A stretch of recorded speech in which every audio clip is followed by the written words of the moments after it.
ছেড়ে এই অবস্থা, কালকে কি এই স্কুল বন্ধ হলে কি হবে ছাত্রদের পড়াশোনা?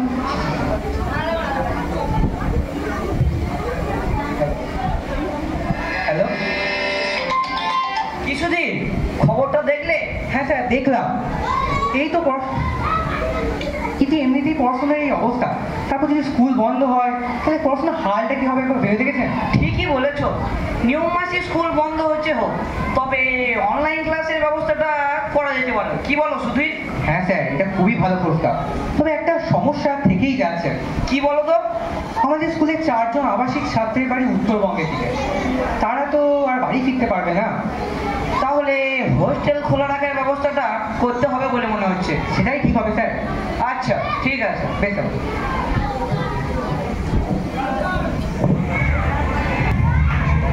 হ্যালো মা। কি রে খবর, দেশে আসবি না? শুনতেছি তো লকডাউন হয়ে যাইব। চিন্তা করো না মা, হেডমাস্টার মশাই এখানেই থাকবার ব্যবস্থা করেছেন।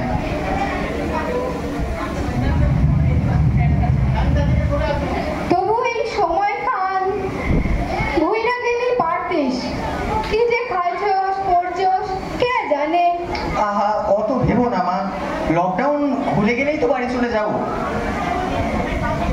তা বাবা, কয়জন রয়েছে হোস্টেলে? হ্যাঁ মা, আমি, পার্থ, রমেশ, আমরা একসাথে আছি। বেশ বেশ, ওগো তো আমাকে লাগেই ঘর, মিলে থেকো সবাই।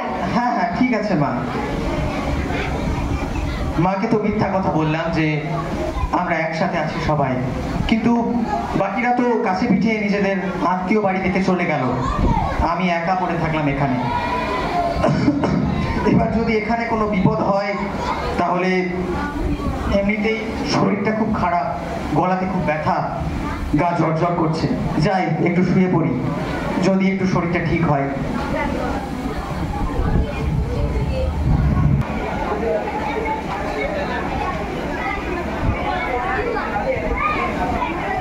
হয়েছে তো? Yes sir. Raktim? Yes sir. Argha? Present sir. Priyajit? Present sir. Rajshekhar? Yes sir. Prakash? Prakash, আমার কথাটা কি শোনা যাচ্ছে? হ্যাঁ স্যার, শোনা যাচ্ছে। প্রকাশ অ্যাবসেন্ট রয়েছে। আমি তো দেখছি এই ছেলেটা প্রথম দিন থেকে ক্লাস করছে না, আর আমি যতদূর জানি ও তো বর্তমানে হোস্টেলেই রয়েছে, তবু কেন যে ক্লাস করছে না? স্যার, আমরা উত্তরবঙ্গে যারা ছিলাম তারা সবাই হোস্টেল ছেড়েছি। প্রকাশও বোধহয় ওখানে নেই আর, কিন্তু ওর সাথে আমাদের 7 দিন ধরে কোনো যোগাযোগও হয়নি। তাছাড়া আমি তো লক্ষ্য করছি তোমরা ক্লাসের কোনো কাজও করোনি। আসলে স্যার মানে মানে আমার ঠাকুমা মারা গেছে। আসলে স্যার হয়েছে হয়েছে, সব বুঝি। তোর ঠাকুমা তো 1 সপ্তাহ আগে মারা গেছে। ও দিদিমা বলতে পারতিস। ছি ছি ছি, থামো থামো, হয়েছে, সব বুঝি। আমিও ছাত্র জীবন পেরিয়ে এসেছি।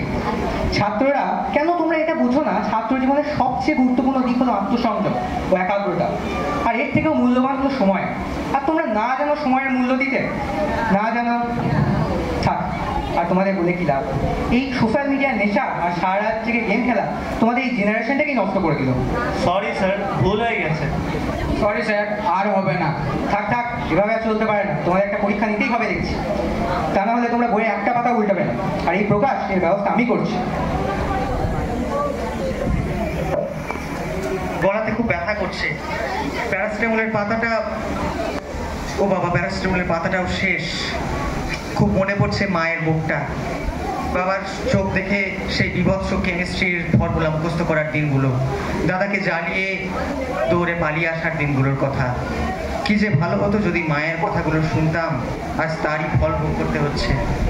গলাটা খুব ব্যথা করছে, কবে যে এই লকডাউন শেষ হবে মায়ের কাছে যাব। মা, আমি আর পারছি না, আমাকে নিয়ে যাও মা, মা।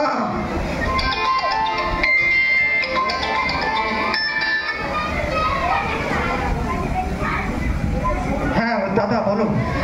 কি যে বাধালি এই দুঃসময়ে, এত কাঁদছিস, তারপরে আবার ঠিকমতো সব বাড়িও ফিরলি না। তখন এত করে বললাম যে বাড়িটা ফিরে আয়, তাহলে তো সবকিছু ঠিকঠাক করে দেওয়া হয়। কি করব বলো, লকডাউন, রাস্তাঘাট, বাস সব বন্ধ বন্ধ, বাড়ি যাব কি করে?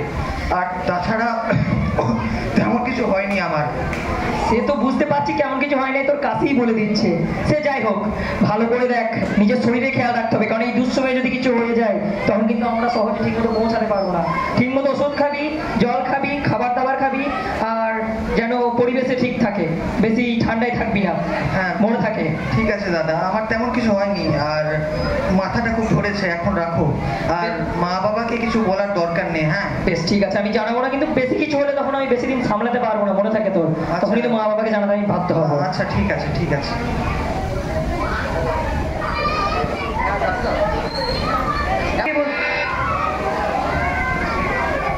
হ্যালো,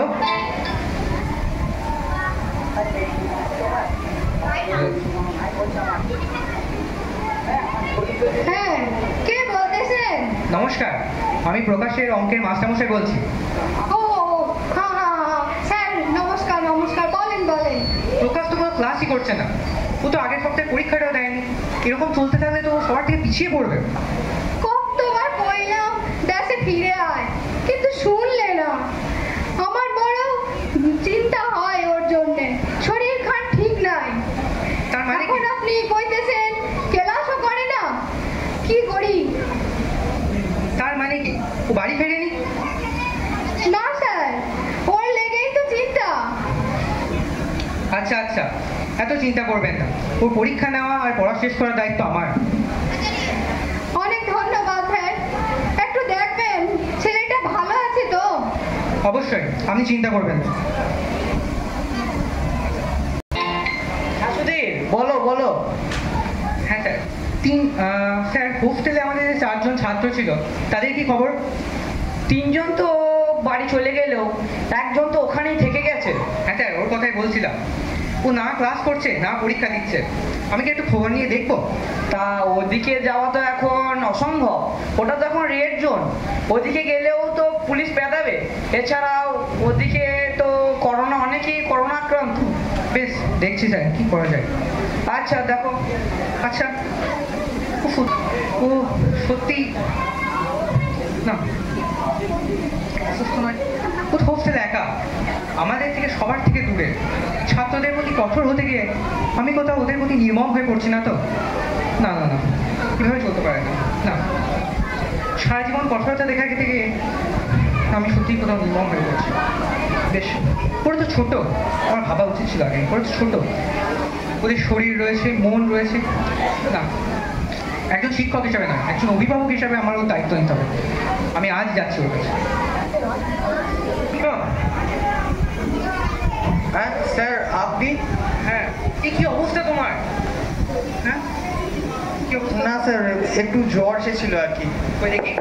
না স্যার, কাছে আসবেন না, এই যে মারণ রোগ। আমরা শিক্ষক, একটা ছোট চারা গাছকে একটা বৃক্ষে পরিণত করতে সম্মুখে থাকা কোনো ঝড়ের পরোয়া করি না। এসো, কাছে এসো। কি তোমার জ্বর, গায়ে তো জ্বরে পুড়ে যাচ্ছে। চলো এক্ষুনি আমার সাথে চলো। কিন্তু স্যার, কোথায় যাব?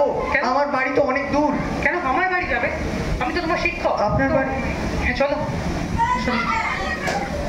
কোনো কিন্তু নয়, এই মহামারী আমাকে শিখিয়ে দিয়েছে শিক্ষকতার প্রকৃত অর্থ, গুরু হওয়ার প্রকৃত মানে।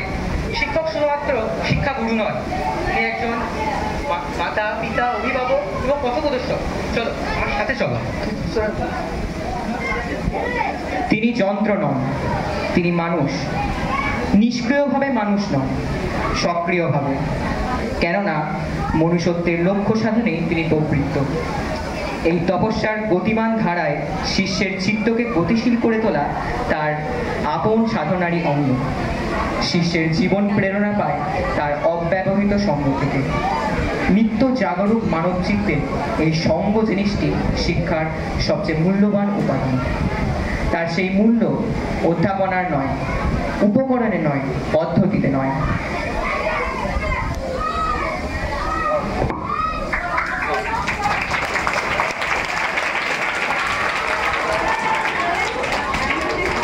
তোমাদের সকলের এবং আমাদের শিক্ষক শিক্ষিকাদের যে এতক্ষণ ধৈর্য ধরে আমাদের এই নাটকটি দেখার জন্য অসংখ্য